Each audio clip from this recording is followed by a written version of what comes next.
sports are really important vehicles for relationships. We have purpose. We have a why. We bring people together. We connect. I feel like God is our greatest supporter and our greatest coach. Welcome to Rabbi on the Sidelines. This is Rabbi Era Sherman of Sinai Temple in Los Angeles. This week we are joined by Major League Baseball insider from ESPN, author of New York Times bestseller book, The Arm, and we look forward to hearing from Jeff Passan. Jeff, it's so great to have you. Thanks for spending some time. Thank you for having me, Ayers. I appreciate it. Yeah, so today is actually the holiday of Purim on the Jewish calendar, and we celebrate miracles. I happen to be a rabbi in Los Angeles, and today is a miraculous day because Freddie Freeman has signed with the Los Angeles Dodgers. If you judge by likes on Twitters, I believe already 37,000 people have liked your tweet saying the Dodgers have the best lineup in the last 20 years that you have covered baseball. Tell us about this miraculous moment for the Los Angeles Jewish community and the Dodgers. It's huge. I mean, Freddie Freeman is one of the most consistent players in Major League Baseball, and the fact that he's coming off a World Series win in Atlanta and ends up with the Dodgers just, I think, speaks to how the allure and the pull of the Dodgers is as strong as it is. I think that any player looks at what the Dodgers have and says, I want to be part of that. And after Matt Olson got traded to the Braves, I don't know if it was specifically written that Freddie Freeman was going to end up with the Dodgers, but it always made the most sense. And when they went to 6 years and $162 million, it was a done deal. So Dodgers, actually, we win the World Series during the pandemic. What do you think about this coming year? And why should we go out to Dodger Stadium, Cesar Chavez Ravine? What are we going to see this year? You're going to see a devastating lineup. You're going to see a great starting staff. You're going to see depth. And I'll tell you, those 9 games they play against San Francisco Giants, those 9 games they play there against San Diego Padres, those are going to be something to behold. It's just a really good division in the National League West now. And I know you've got Arizona and Colorado, and the Rockies going out and signing Chris Bryant was big for them. But it's really a 3-team race at this point. And I think San Diego is going to be a lot better than it was last year. But the Giants and going out and signing Carlos Rodon, bringing back Anthony Desclafani and Alex Wood to join Logan Webb in the rotation, and the Padres, even though Fernando Tatis Jr. broke his wrist and is out for a while, there's still a lot of talent there, and I think they're going to be in it. And remember, there's an additional playoff spot this year as well, so there's going to be ample opportunity for 3 playoff teams to come out of the West. So what I think I'm really hearing is that there's going to be some competition on Yom Kippur and the Dodgers this year. Is that correct? I sure hope so. And listen, I have had plenty of Yom Kippur where there has been competition, and I've been extremely hungry throughout it. But I would love to see a great Yom Kippur playoff series. Well, if you are out here, you're welcome to Sinai Temple for Yom Kippur, and we can do a quick trip to Dodger Stadium. I don't know if you know the famous story of the man that comes to the rabbi and saying, I have actually a dilemma. There's Kol Nidre and the game, or Yom Kippur and the game, and the rabbi says, you can tape it. He says, great, thanks, I'll tape the service. And in today's world, we can do that, but I think we can live in the best of both worlds. Listen, I have experience with that as a child growing up in Cleveland. I was the one who snuck in my Walkman to shul on Yom Kippur and snaked some earbuds up my suited arm, and I had an earbud in my hand, and I was just leaning on it like that to listen to the Cleveland Indians playoff game. I think it was 1995, maybe. I might be getting my years wrong, but I definitely I was not a great Jew. I got to be honest, not a great Jew that year. And let me ask this: if you saw me out in the congregation listening to a baseball game, how much would you judge me, and would my sins be forgiven? Right, this is my show to ask you these questions. But I actually want to pick up on that because I do want to talk about faith in sports and specifically baseball. Just this past week, I had Josh Rawitch, president of the National Baseball Hall of Fame, on, and he actually spoke about faith in sports, But actually, I told him the same story that I'm going to tell you, that Rabbi Solomon Schechter, the first conservative rabbi in this country 100 years ago, told his students that you cannot be a rabbi in America without knowing how to speak about baseball. Because baseball is the American experience. And if you're going to speak to American Jews, you have to understand the American experience. Maybe if you can, you probably never heard that story, but can you comment on that in terms of the American experience and what it means to us as Jews, but also as America? What does the sport mean to us? I think the evolution of the sport's meaning has been interesting because baseball, remember, has been for the longest time referred to as the national pastime. And I think any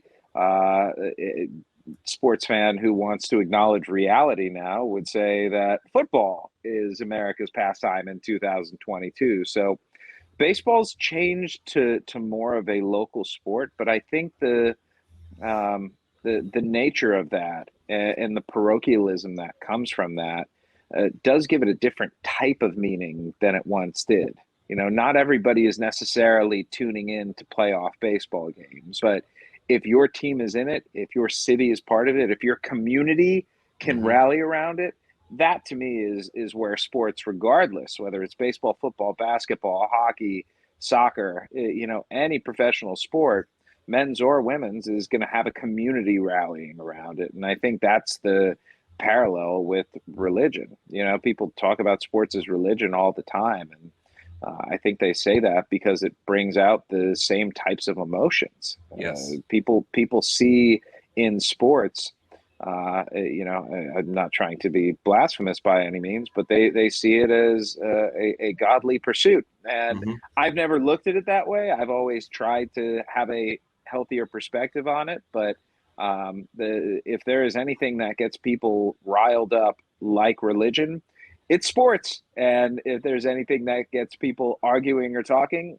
it's sports. And so the parallels there are very clear, I think. So take it to the positive, though. In talking about community, we argue about sports. But what have you seen in your 20 years of covering baseball that has made a deeper impact off the field than what you see on the field? Players reaching out to communities, both during tragedy and even during good times. What have you seen that says, and that's what religion is about. In Judaism, tikkun olam, it's the social action piece. It's what you do with the blessings that you have been given that allow you to improve the world out there. What have you seen that you say, you know what, this is a story that needs to be told? I mean, I think there's just the opportunity, the platform that you get being a baseball player or an athlete, regardless. And I don't know if it's earned so much as it's given, but the fact is people will listen to professional athletes, whether it's on social issues or in the middle of tragedies, seeing, you know, what J.J. Watt and Houston Astros players did after the hurricane hit Houston, seeing somebody like Drew Robinson, who I wrote a story on last year, who attempted suicide, lived, and now is an advocate for mental health and working with the San Francisco Giants organization and really trying to destigmatize the whole idea that, you know, being sad, being depressed is some sort of a character flaw. No, it's brain chemistry. And a lot of times it's just a lack of knowledge what to do. And the ability to leverage sports into greater social good, to me, is what makes it such a special thing. And for all of the craziness we see from fans, there are good things that come out of professional sports and ones that a lot of times are done behind the scenes just because people don't want to take that credit or feel like they're trying to go out there and get praise for doing things that just come naturally to them. So for the last year and a half, I've interviewed people within the sports world, journalists and athletes and owners and even fans. And this idea of mental health keeps coming up. Obviously, a couple of weeks ago with one of the Giambi brothers passing away. What toll does that take on athletes? And it wasn't spoken about probably 20 years when you got into this business. And now it is. And what is that message actually to young people who are under such pressure? And we'll talk about the book, The Arm, in a minute. Such pressure to succeed. How do we bring that idea of mental health, saying it's okay to feel hurt and it's okay to get help? Yeah, it's what Drew says. It's okay to not be okay. And I think that's the sort of message that transcends the sports world, and why Drew feels like he has such a powerful message to share. And it's something that I see with my own son, who's 14 years old and plays competitive baseball. And you try and pass on the idea that this is not life and death. This is a game, but this is also a game that can teach you things. And it's a game from which you can learn a lot of really good life lessons about perseverance and about effort and about work and about all these other things that sports gives you, even if you don't recognize it in the moment or don't understand that it's what's going on. And that, that's a gift, I think, that sports provides the people who play it and even the people who watch it, that these things that you learn being on a team and caring about others, they translate into so many other areas of life. And chances are you're not going to be a professional athlete, but that's okay, because the things you learned as an amateur athlete will behoove you during your adulthood.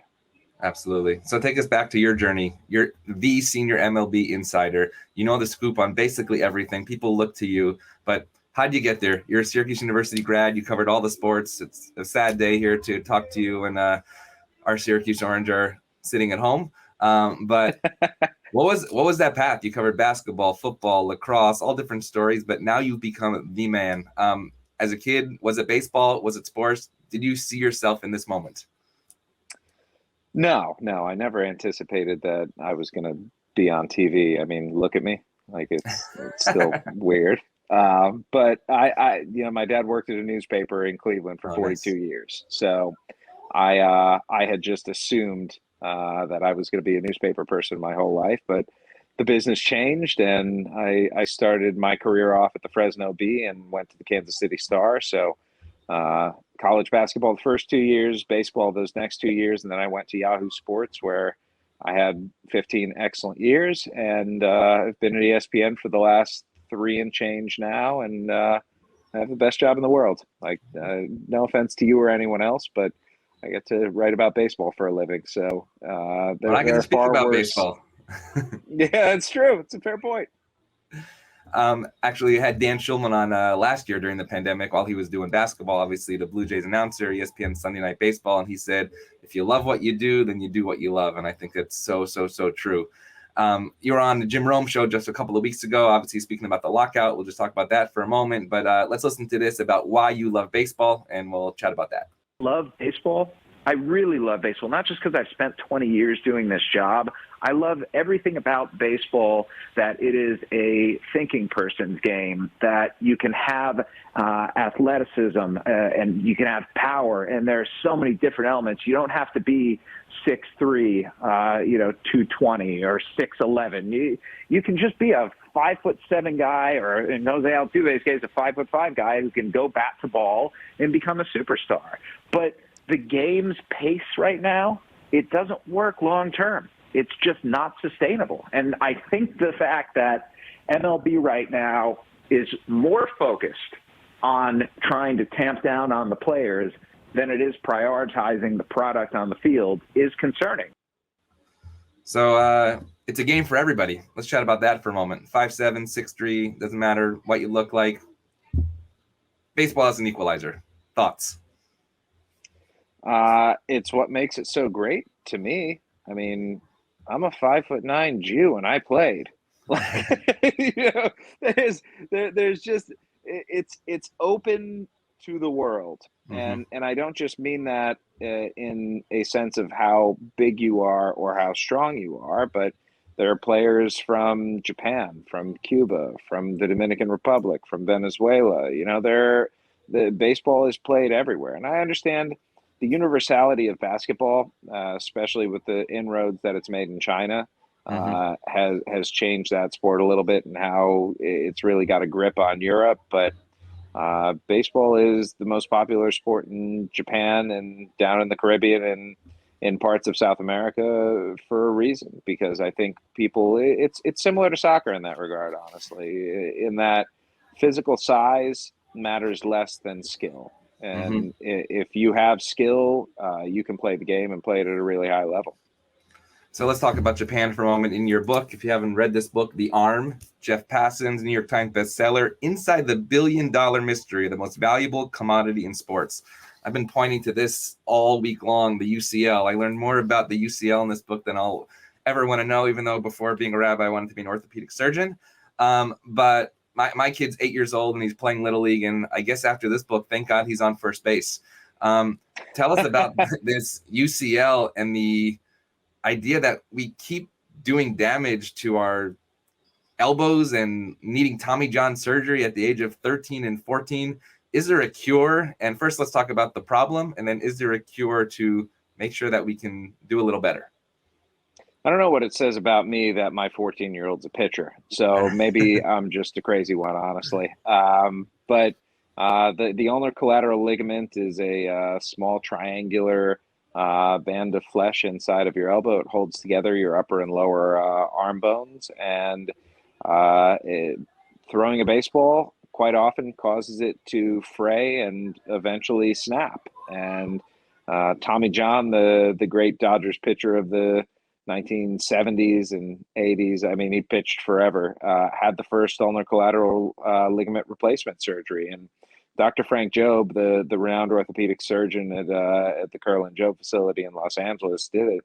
And they didn't know at the time whether it was going to work or not. In fact, after Tommy John surgery, there were 10 other guys who had it, and it didn't work. So this was something that was experimental at the time, but has wound up almost being a rite of passage for some players, because the combination of stress and strain on this ligament, you almost need to be a freak not to eventually need the surgery. Even someone like Justin Verlander, who threw thousands of innings, ultimately needed Tommy John and is going to be coming back from that this season. So it's the sort of thing that unfortunately has been happening earlier and earlier. A lot of the problem is overuse at a young age. And so when I say my 14-year-old's a pitcher, he's been a pitcher for a while now, but we've had limits on him because kids' bodies are growing. And the competitive nature of youth sports is antithetical to the health of the players who are out there. And unfortunately, parents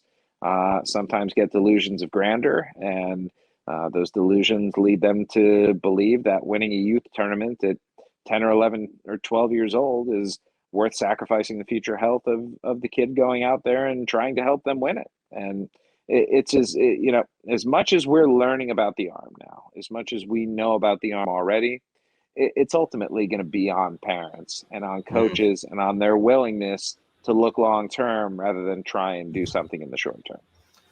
That's interesting what you say about the parents, because it's interesting. Within the Jewish tradition, in the Torah, it says actually the sin of the parents shouldn't be upon the children. And often, right, I mean, I'm watching Little League and parents are shouting we just got an email this week, hey parents, it's T-ball. Chill. The umpires are going to be, okay, it's T-ball. We're learning the foundations.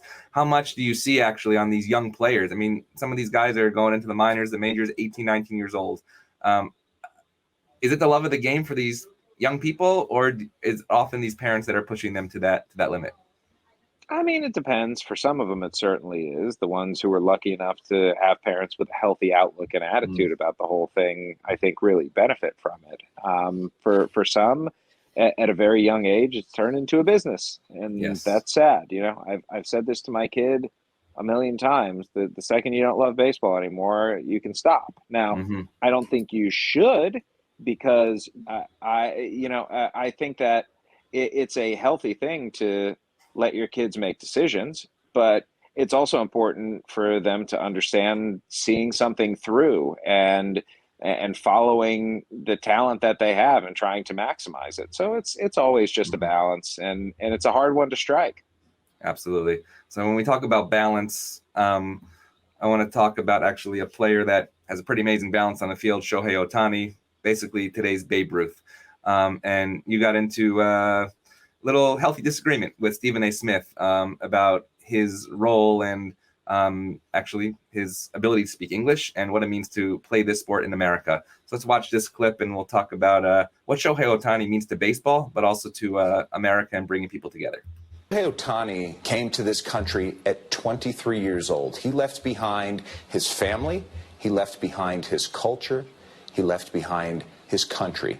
He left behind everything he knows to go and pursue the American dream.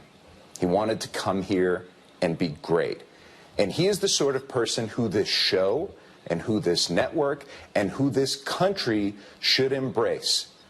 We are not the ones who should be trafficking in ignorance. We are not the ones who should be perpetuating false ideas that, unfortunately, far too many people out there believe. We should look at Shohei Otani as a bastion of what this country and this sports world is about. And you know what he's done? He has reached that greatness. He has achieved that. He has found it here in America. And he's done so without speaking English publicly, and he's done so speaking English to his teammates. I love the bold idea that Shohei Otani is somebody we should look up to. Maybe talk about what Stephen A. Smith said, and then why you came out and said that this is somebody, that story we need to tell in this great country of America. Yeah, I listen, I think it's more about Otani here and the perspective that we have, and it's been around for a long time, is I think an unfair one. Just because somebody doesn't go out and speak a particular language doesn't take away in any way his ability to be magnificent and for us to appreciate the magnificence that he has. And Stephen A. and I had a really good talk about that day, I think. And I think he understands the perspective. I think I think what he wants, what everyone wants, is for somebody to be a big, bold personality, for somebody who's got the talent to have that personality to match. But when you don't, I think the talent is enough to carry the day. And that's what I was looking at with him. And I think Shohei Otani and what he's able to do to hit at an elite level and pitch at an elite level, it's incredible. I never thought I would see anything like it, because it's hard enough to hit at an elite level. It's hard enough to pitch at an elite level. To do both, I still ask myself, how?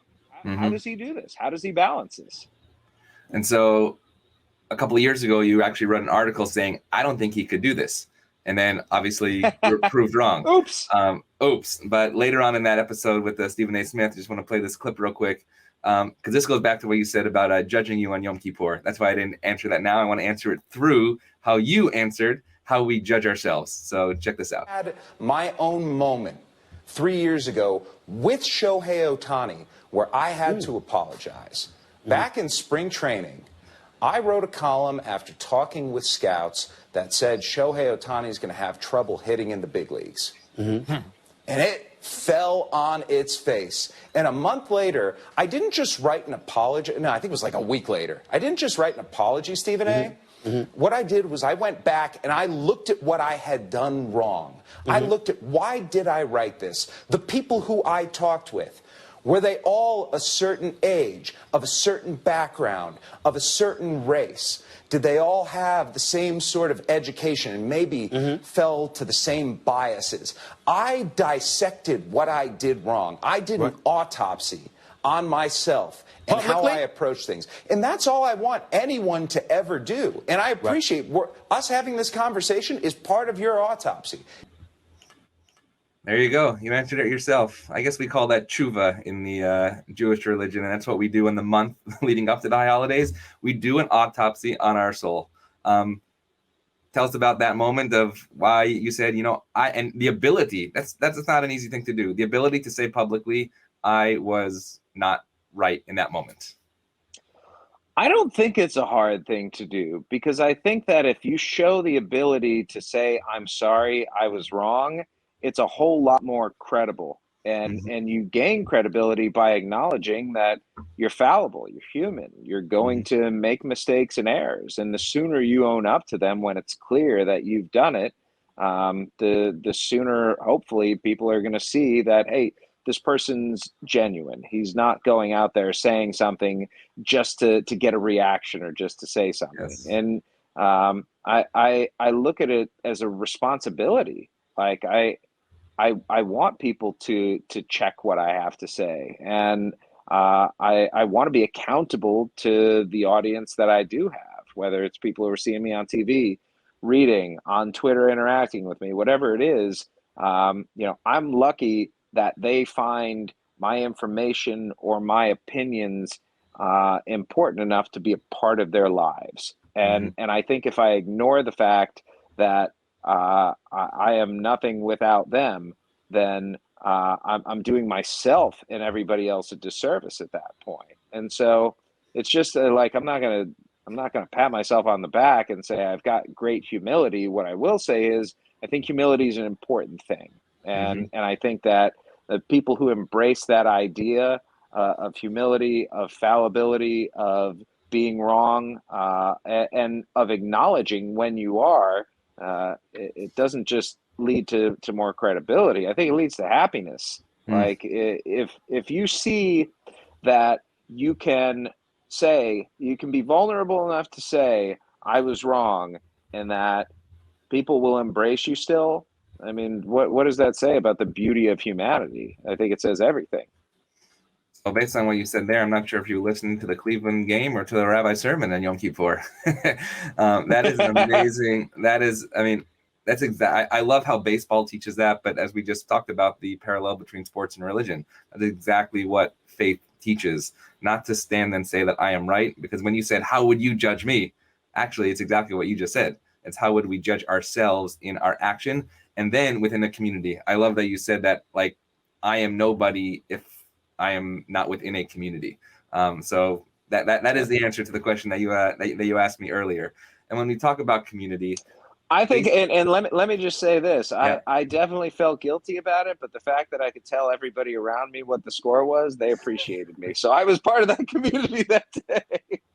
No, and the intersection it is so crucial. Actually, a couple of weeks ago, I had Dr. Jeffrey Gurak, who is an American professor of American Jewish history at Yeshiva University. I'm not number one. I don't know if, are you familiar with the Yeshiva University basketball team and what's going on with them? My uncle Stan, who is an ophthalmologist in New York, went to Yeshiva University and wrote a musical while there that I don't know if it was ever put on, but it's famous inside of my family for his Yeshiva musical. But so their basketball team, they had a 50-game win streak. Ryan Terrell, actually, who was a junior, just declared for the NBA draft. And so all these ideas of faith in sports are literally coming together. But Professor Gurak actually specifically looked at baseball. Hank Greenberg, Sandy Koufax, and then he compared it to the 1986 Mets. Because Hank Greenberg and Sandy Koufax, they took off Yom Kippur. It's very famous. But in 1986, actually, it was the Jewish community of New York that appealed to the Mets to move the game earlier so that they all could actually go to shul. And so that sort of shift in baseball leading the way as opposed to actually the fans leading the way. And so this sort of back and forth, I think, is amazing. Actually, when the Dodgers played the Phillies, I think it was in 2011, Pedro was on the mound. There was like literally a minion of rabbis at that game. And we had to get back to Friday night services at 6 p.m. The rabbi that I was working with, we literally walked in the door at 5:59 and we lit those Shabbat candles, and the Dodgers won. So it was good all around. But baseball is connected to American history as well. And two of those things that I really saw when Dan Schulman was doing the Sunday night baseball game, I don't know if you remember this, when Osama bin Laden was captured. And he told me that in one ear, he's listening to the producer say, keep going. In the other ear, he's saying, tell the American audience that Osama bin Laden has been captured. Have you captured any of those moments that you realize that baseball and American history actually come together? And what was that like, telling the story to the American people? Yeah, I mean, the first World Series I covered was in 2004 when the Boston Red Sox, after 86 years, finally won a championship. In 2016, when the Chicago Cubs, after more than a century, finally won a championship. It's hard to know that you're witnessing history in the moment.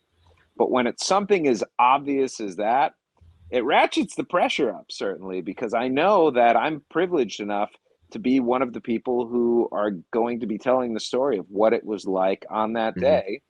25 or 50 years down the road, there are going to be people reading the stories that I wrote, or the things that watching the things I said on TV. And that's the best part of the job, honestly. Just knowing that you're the stenographer of history, and having the privilege of telling that, and the responsibility of telling that too, because you don't want to tell a version of it that's biased or wrong. Right. You want to tell the most accurate version of it, and the one that for generations hopefully can be repeated. Actually, so you mentioned the word generations, and if you go to the Baseball Hall of Fame, I'm assuming you've been to Cooperstown many times. Thankfully, growing up in Syracuse, it was an annual pilgrimage for my family and I. Yeah. But when you go there, there's a new film, actually, it's called Generations. What does baseball mean to the generations of passing down the sport, but really the tradition? Because that's what actually, outside of our synagogue, there's a big sign that says Lador Vador, from generation to generation. And every kid stands up and says, this is what I'm doing. And it seems like that's what you're doing, as you said, being the stenographer of history. It's actually the commandment of Passover, to tell your story on that day to the future generations. How do you see your role in that? I mean, it's an important one. And I think that baseball, more than any game, is one that's passed down. It is the game of fathers and sons, of parents and children. And, a lot of times I think baseball can get a little bit stuck in that idea. And because it's so tethered to history, it can get in its own way and almost look self-important, self-serious. But the reality is, it's the intergenerational connection that I think really makes it different from other sports and makes it as special as it is. And so when you say the intergenerational connection, what is the difference between, for instance, last generation and this generation with the pitch clock? And you've often said, baseball's boring and slow now, right? My kids sometimes like popcorn more than what's happening on the field. How do we either speed it up, or what's going to make it exciting for our children and their children? I'm fine with the pitch clock. Like, listen, I watch 3 hour and 10 minute on average baseball games right now. And I'm like, I love baseball, but the commitment of 3 hours, 10 minutes on average for 162 nights a year, that's a lot. Like, I use this comparison. LA traffic, what if too. I That's told like a you 6 hour experience. Just letting you know. Yeah. What if I told you that we're going to go to a movie this week, and that movie is going to be 3 hours, 10 minutes long? Your response would be, what kind of movie is worth me going to sit for 3 hours, 10 minutes? I understand 2 hours and 50 minutes that we're going to get down to with the pitch clock. It's still a really long commitment. But the point is more, go in the right direction. Baseball, time-wise, has been going in the wrong direction for a while now. And it's not just the time itself. It's the lack of action on the field. There's a real pace problem, I think, in baseball right now, where because there are so many strikeouts, because it's become a 3 true outcomes game with strikeouts, walks, and home runs, that action that existed, it's just fewer and farther between. And I think if it, I don't know if we're at the tipping point, but we're certainly at a point that it's awfully hard for young people who have just this on-demand world where they can go and get stimuli and input at any time they want, are meant to sit around and savor something or appreciate something or take it in. And maybe, listen, I'm not going to deny the fact that they're kids, right? Like, when have kids ever been patient? But the impatience of children now does not necessarily dovetail well with baseball. Yes. So let's go back to Japan for a moment, because you wrote, and in this book, again, The Arm by Jeff Passan, amazing book. And it's not just about the arm, but it's about the philosophies of baseball. And one of those philosophies is called, I believe, Yakyu. And Yakyu, I believe, is baseball in Japan. And you're quoted as, or you wrote, Yakyu can explain life, how much you can be patient in the moment and make good use of those moments in life. Is there a difference between the philosophy of baseball in Japan and here? And maybe how can we bring that philosophy of being patient in the moment to America? I don't know that we can, to be honest, and maybe that's just me being negative, but I think it's probably more me being realistic. There's almost a monastic calm in Japanese baseball, and this idea that repetition is not just something that's going to help you perfect your craft, but that it's a duty. And the closest analog I have to that's actually not in the United States. It's in the Dominican Republic, where it's a different world. In Japan, the education system is great, and kids just spend after school, 360 days a year practicing to perfect. In the Dominican Republic, it's done at 8 and 9 and 10 and 11 and 12 and 13 and 14 years old, but with kids who have dropped out of school because their goal and their dream is to be a professional baseball player. And the easiest path to it is through that. And when you have an educational system like the Dominican Republic, a third world country, a country that's had a lot of corruption, has a lot of poverty, it's just a different mindset. And I think, the United States, the passion for sports is there, but the number of people who are grinding the way that they are in Japan, in the Dominican Republic, isn't quite the same. Absolutely. So then what is your message to the child that sits here for his bar mitzvah when I say, what are your dreams? And I want to be a Major League Baseball player. How do you take that passion to the next level? Or do you maybe direct it to journalism? Yeah. Do you want me to give the real answer, or do you want me to give the uplifting answer? Let's do a little bit of both, because this is the Rabbi on the Sidelines. We're talking faith and reality. All right. The real answer is you're probably not going to be a big league player, but there are plenty of opportunities to still play the game and still love the game and enjoy the game. And that's, I think the lockout, if you were really looking at it, taught us that, if we didn't know it already. There are plenty of forms of baseball, and Major League Baseball is the highest form. It's the most aesthetically pleasing form. It's the best form, but it's not the only one. And if you're playing baseball to be a big leaguer, maybe temper your expectations. If you're playing baseball to enjoy the game, to enjoy your friends, your teammates, the pursuit of excellence, all of those things, then that's the message. You don't play baseball to play in the big leagues. You play baseball to have fun and to learn just how far you can push yourself and how great you can be with the natural talent you have and the things that you learn along the way. And so I want to ask you a question that if hopefully you're familiar with the Israeli Olympic baseball team, because I think that actually goes to what you said. It's about how to have fun, how to learn, and how to have pride. This past year, only 6 teams in the Olympics, one of them, the state of Israel. Many of those guys actually came from here in the United States. They made Aliyah based on the law of return. Any thoughts about what that meant, both to American Jews, but also to the land of Israel and really to the baseball world, to spread baseball a little further than America and Japan? I mean, I knew a lot of people involved with the team, and there was pride. And this was not the type of pride you typically see in the Olympics. In the Olympics, there's usually pride that's tied to your country, your homeland. Here, it was pride tied to religion.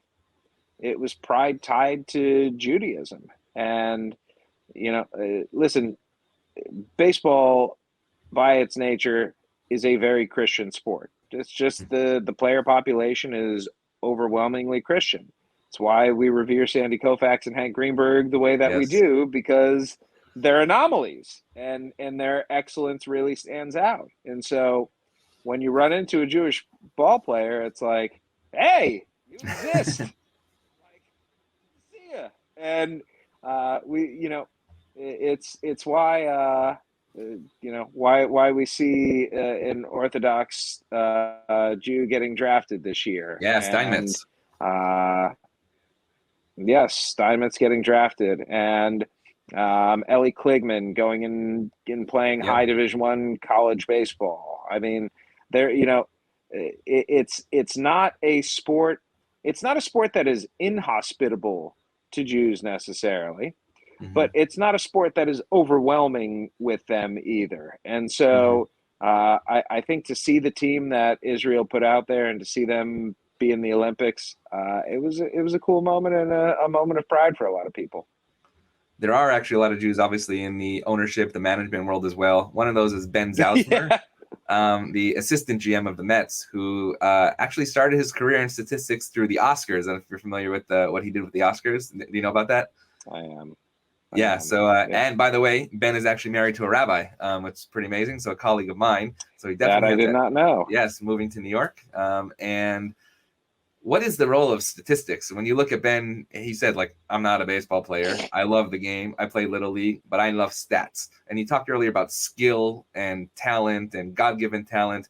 But now statistics is really what it's about. And Ben can not only predict the Oscars, but it seemed like he can predict the Dodgers winning the World Series, which he helped them win. What is the role of statistics right now in like knowing what's going to happen? These guys have the crystal ball because they know the math can do the trick. I mean, it's enormous. It's a way to take something that for the longest time we thought only could be really judged by the eye test, and to make it a much more comprehensive thing where the intangible, you try and quantify it, and quantifying the intangible, it seems like an oxymoron, but baseball, better than any other sport, I think, has done an incredible job of assimilating the numbers into the game, and the game has changed because of it. I mean, the reason you have as many strikeouts and as many home runs as you do these days is because they're valued and because the numbers say that they're important. And when the numbers say something is important in baseball in 2022, teams are going to follow that, even if it goes against conventional wisdom. There's just been too much success with numbers-oriented teams to ignore that. So, two last questions. The first about the being an MLB insider. How do you become the MLB insider? You're the guy that breaks the news. Lockout's over, it's because of Jeff Passan. Freddie Freeman coming to the Dodgers, it's because of Jeff Passan. How does that actually work? It's definitely not because of me. I'm just the person who takes what's going on and tries to put it out into the world in a timely and accurate fashion. And listen, I didn't think that I was going to be the news breaking guy. When I got into the business, I did it because I like telling stories about people. And that's what I did for a long time. But I also recognize that the people with long-term jobs tend to break news. And I had a family and children, and I wanted to ensure that they had a roof over their heads. So it was as much as anything a pragmatic decision to get into that area. But listen, it's fun being in the middle of all these high stakes things and trying to figure out what the story is, and getting a big story is an exhilarating thing too. So. There are some little tips and tricks that I've learned along the way, but in reality, it all just comes down to relationships, and you just need people to trust that the information they're giving you, you're going to handle it in the proper fashion. And I think through the years, I've illustrated to people that I take my job extremely seriously. I take the truth extremely seriously, and I'm not going to be frivolous or chasing engagement on Twitter or anything like that. The information is what matters, and disseminating it in a responsible fashion is of the utmost importance. Actually, I love what you said. That's all faith-based. It's relationship and it's trust. And that is what also I think people, when they join a community, whether it's sports or faith, that's what they're looking for. Somebody actually said, if you're going to join a faith community and you can't build 7 relationships, then it's not, then the faith community has not actually done justice to you. And I think the same thing is actually true in the sports world as well. Wow. Maybe one lesson of the lockout, what we can learn going forward, and maybe an inspiring story of what we can look for in the baseball season, maybe on the field and off the field. Money is the root of all evil, and what we can learn going forward is that life is better with baseball.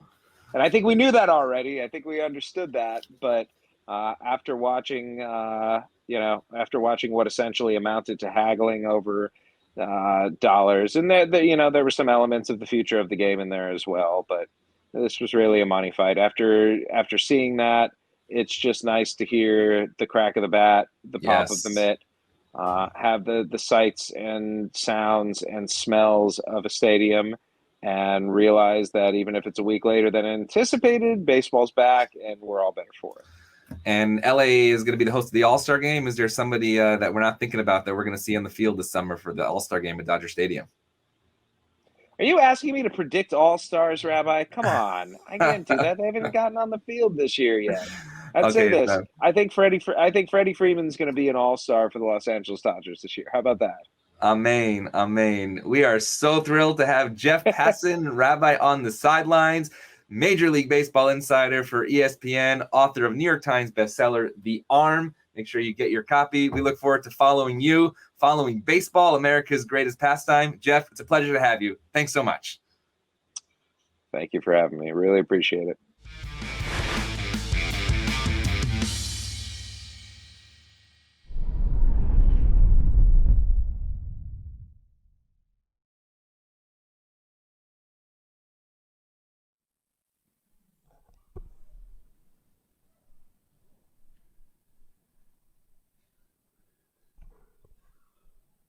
Many years ago, I read a short story by the French writer Guy de Maupassant. The story was called The Artist, and it was about a knife thrower in the circus.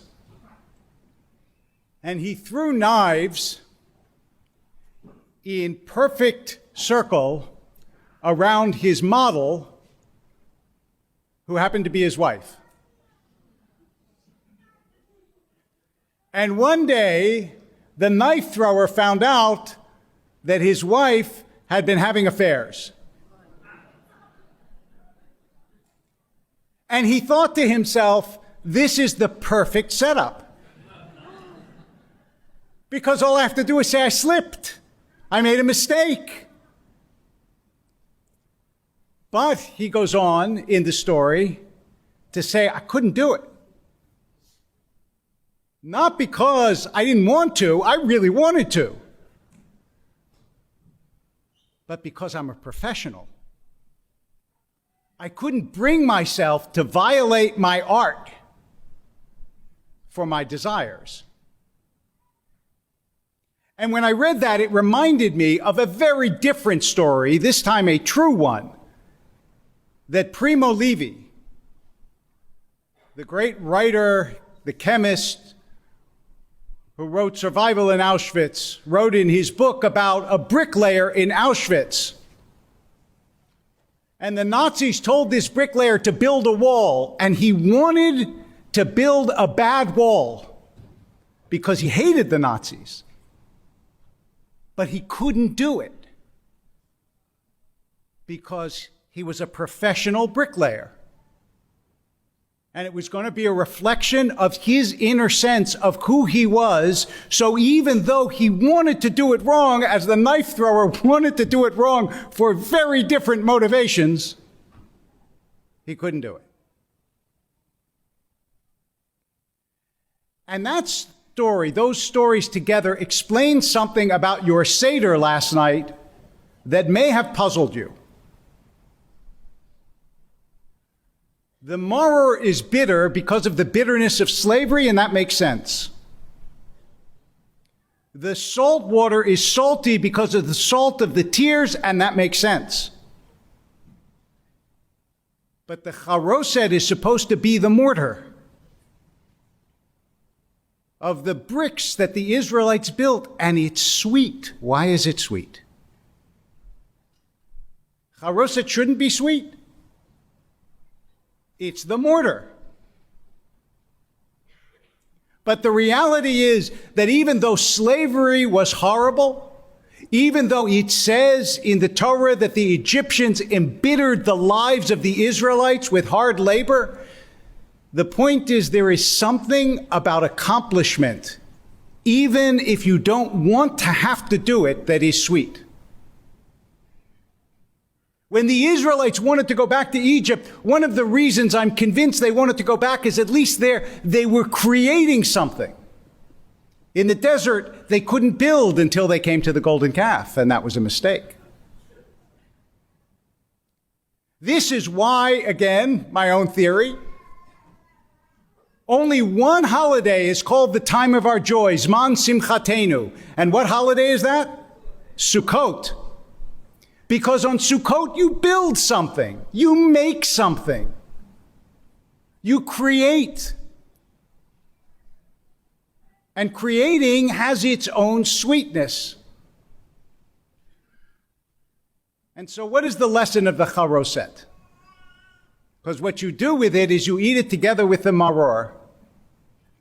The lesson is everything is bittersweet. Nothing is perfectly sweet. Nothing is perfectly bitter. Everything is bittersweet. This is the first time I have had the privilege of addressing the Sinai community since I announced that at the end of next year, I would be stepping down as the senior rabbi. It's bittersweet. At the Seder, it's sweet that Elijah's supposed to come. It's bitter that he doesn't come. It's sweet that the children sing the songs. It's bitter that we remember all the faces that aren't at our Seder anymore. It's sweet that I see you all here.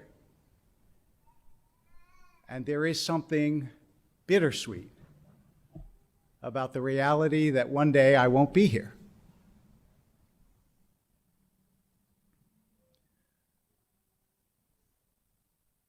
It was 5 years ago that I signed what I told people at the time was my final contract at Sinai.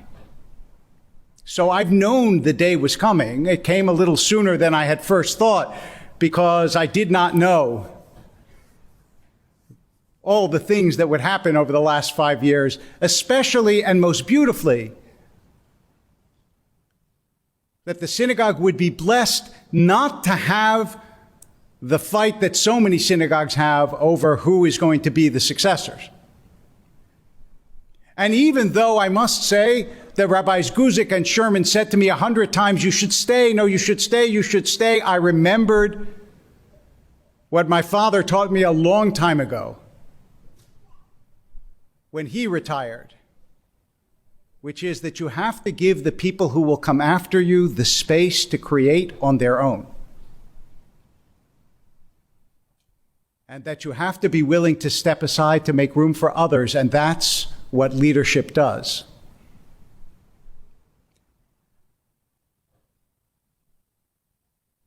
And as I say that, it's bittersweet. When I first came here, my daughter was 6 months old. Now she's getting her PhD. It's bittersweet. She used to come up to the mic and scream Shabbat Shalom at the end of the service. Now she'd be mortified. It's bittersweet. I think of all the funerals, the hospital visits, the moments of pain. But as I think of them, I don't think of them entirely just with pain. They're bittersweet because I treasure those moments. And I know that I will have the opportunity over the next year to revisit some of them with you. I remember standing at this bima and telling the congregation that I had to have brain surgery and asking for your patience and your prayers. Bittersweet. And because I kept thinking about this theme of bittersweetness, I decided to do something which I didn't know the answer to. I didn't know, how do you say bittersweet in Hebrew? So I looked it up. It's matok mar. In other words, it's sweet bitter. And I thought, our tradition got it right again. There is more sweetness than bitterness. There is more joy than sadness. There is more love than hate. But all these things always in our lives mix together. And especially at this time, Pesach, which is the time of renewal, we should be thinking not only of endings, but of renewal. When the world is opening up, when for the first time in over 2 years we brought the Torah down the aisle, when we sit together as a community in a service that we have not had for 2 years, it's a time of renewal. Last night, you all read about the 4 children. But let me tell you something about the question of the wise son that you might not know. In the Torah, the question of the wise son, Maha Edot v'hachukim v'hamishpatim, that question is preceded by Ki yish'alcha bincha machar, when your child will ask you tomorrow. The wise child's question is about tomorrow. All of us, especially as we get older, we tend to dwell in the past. We want things to be the way we remembered them. But the wise child knows that it's not about the past. It's about tomorrow. That more important than remembering the story of the Pesach is repeating it to your children. Because they are tomorrow. And as you get older, it becomes more and more of a struggle to remember that what matters is tomorrow. That you can cherish what has been, but it is your job to create what will be.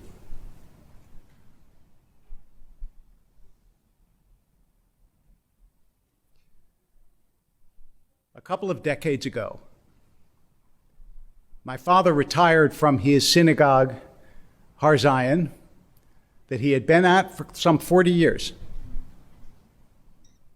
And I said to him, Dad, everybody is asking you to stay. Why are you leaving?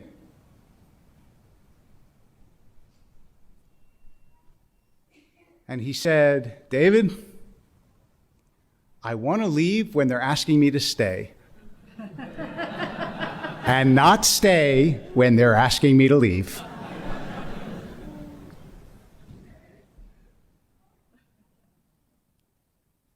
My parents now have been gone a long time.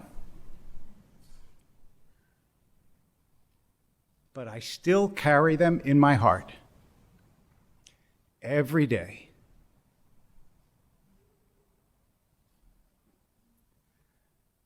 I felt that it was time to go. But when I go, I will not be going altogether. I will still be back. I will still see you. And when I go, I will carry each of you in my heart every day. Chag Sameach and Shabbat Shalom.